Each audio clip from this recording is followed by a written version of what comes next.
इस वीडियो में मैं आपको उन सभी गाड़ियों के बारे में बताने वाला हूं जो जुलाई के महीने में सबसे कम बिकी हैं। 20th पोजीशन पर है किया मोटर्स का कुछ फट जाने की वजह से हुआ अनचाहा बच्चा सायरोस, जिसकी सिर्फ मात्र 834 यूनिट से बिक पाई हैं। मुझे आज तक समझ में नहीं आया कि किया जैसी कंपनी ने ऐसा क्यों सोचा कि हम सायरोस जैसी शक्ल की गाड़ी सोनेट और सेल्टोस के बीच में लॉन्च करेंगे और वो धूम मचा देगी।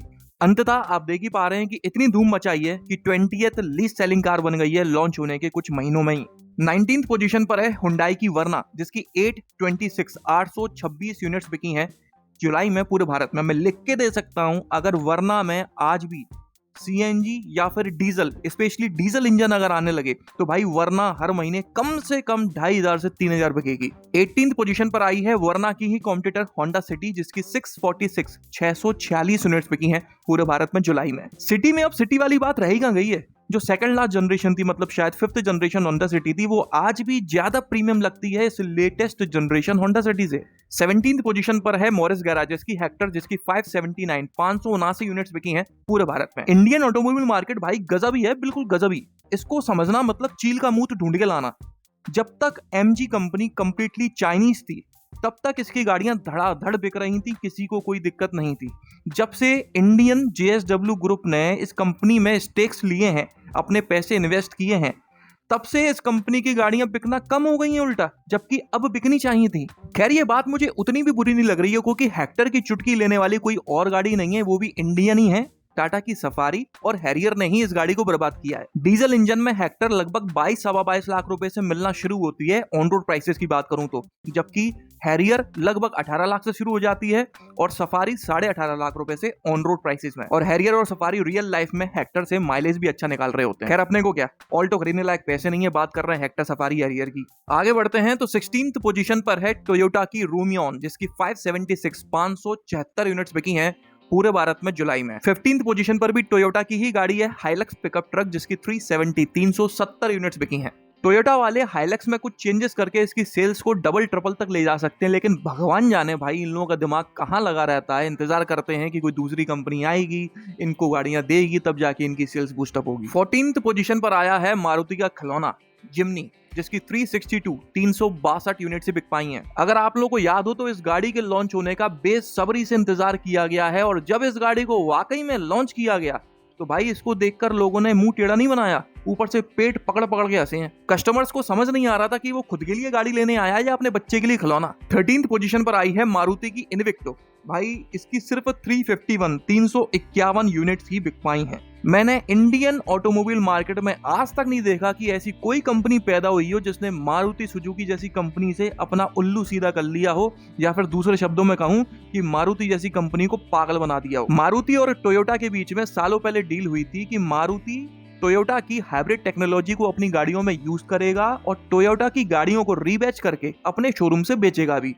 और टोयोटा वाले मारुति की गाड़ियों को अपने शोरूम पर खड़ा करके रीबैच करके बेचेंगे। इस डील का रिजल्ट यह है कि आज की तारीख में टोयोटा के शोरूम पर 4 मारुति की गाड़ियां बिक रही हैं। फ्रॉन्क्स टेजर के नाम से बिक रही है, विटारा हाईराइडर के नाम से, बलेनो ग्लांजा के नाम से और अर्टिगा रूमियन के नाम से। जबकि मारुति के पास सिर्फ टोयोटा की एक ही गाड़ी है हाईक्रॉस, जो इन्विक्टो के नाम से बिकती है, असल में बिकती ही नहीं है। ये तो हो गई बात गाड़ियों की कि टोयोटा ने मारुति की 4 बार ले ली और मारुति ने एक ही बार ले पाई। अब बात करें टेक्नोलॉजी की, हाइब्रिड टेक्नोलॉजी जो कि आपको विटारा और हाईराइडर में देखने को मिलती है, तो भाई साहब हाईराइडर विटारा से जस्ट डबल बिक रही है। यहाँ पर भी मारुति कच्चा खा गई, अब क्या ही बोलो। चलो आगे बढ़ते हैं तो 12th पोजीशन पर रेनो की काइगर, जिसकी 323 यूनिट्स बिकी हैं जुलाई में। 11th पोजीशन पर भी रेनो की ही गाड़ी है क्विड, जिसकी 265 यूनिट से बिक पाई। 10th पोजीशन पर आई है सिट्रोन की C3, जिसकी 179 यूनिट्स बिकी हैं जुलाई में पूरे भारत में। ये सिट्रन की कोई पहली गाड़ी नहीं है जो इस लिस्ट में है, सिट्रन का पूरा शोरूम इस लिस्ट में घूम रहा है भाई, और ये पहला महीना नहीं है, हर बार का हो गया है। 9th पोजीशन पर है सिट्रन की बेसाल्ट, जिसकी सिर्फ 178 यूनिट से बिक पाई है जुलाई में। लोगों ने पता नहीं कितनी बड़ी बड़ी बातें करी थी बेसाल्ट को लेकर, ऐसी है वैसी है, फलाना है ढमका है, क्या हुआ। 8th पोजीशन पर आई है महिंद्रा की मरार्जो, जिसकी 176 यूनिट्स बिकी हैं। मरार्जो जैसी आउटडेटेड गाड़ी जो हर तरह से पुरानी हो चुकी है, वो बेसाल्ट जो अभी हाल ही में लॉन्च हुई है उसके लगभग बराबर बिक रही है। भाई मरार्जो गाड़ी थोड़ी है, वो तो महिंद्रा के अर्थी के फूल हैं। आगे बढ़ते हैं तो 7th पर है मारुति की सी आज। ये आज तो देख रही है, पर जिस हिसाब से बिक रही है शायद कल नहीं देख पाएगी। सिर्फ 173 यूनिट से बिक पाई हैं। एक तरफ मारुति की डिजायर है जो बेस्ट सेलिंग कार रहती है या फिर टॉप 10 सेलिंग कार्स में अपनी जगह बनाती है। दूसरी तरफ उसी कंपनी की सेडान है सियाज जो लीस्ट सेलिंग कार में डली रहती है।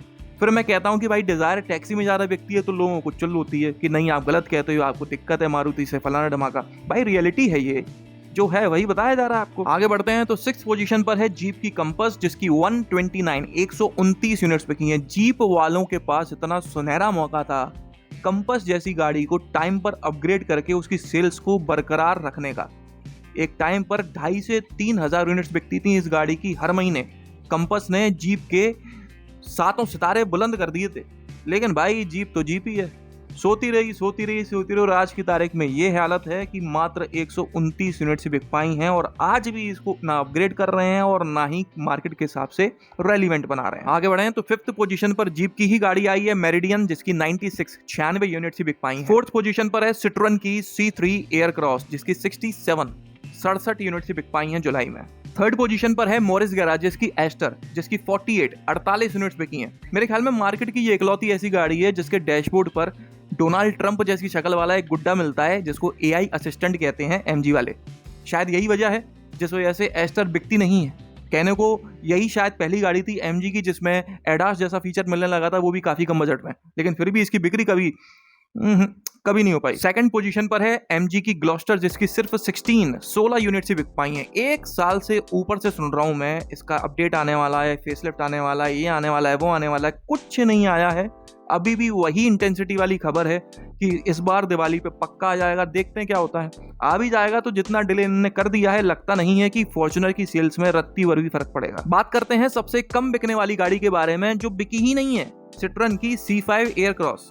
मतलब इंडिया जैसी कंट्री जिसमें लमसम 150 करोड़ लोग रहते हैं, दुनिया की 2nd हाईएस्ट पॉपुलेशन कंट्री में किसी एक बंदे को भी ऐसा नहीं लगा कि चलो यार C5 एयरक्रॉस ले लेते हैं। इतनी बहरंट बेइज्जती की बात तो भाई इस गाड़ी को ट्रक के नीचे आके अपनी जान दे देनी चाहिए, लेकिन ये गाड़ी है कि शोरूम पर खड़ी है, वेबसाइट पर अभी भी दिख रही है। तो चलिए ये थी सबसे कम बिकने वाली 20 गाड़ियां। बाकी अगर आपको ये वीडियो पसंद आया तो इसे लाइक कर दीजिएगा, इस चैनल को सब्सक्राइब कर लीजिए और बेल आइकन को दबाना बिल्कुल ना भूलना। आपका दिन शुभ रहे। धन्यवाद।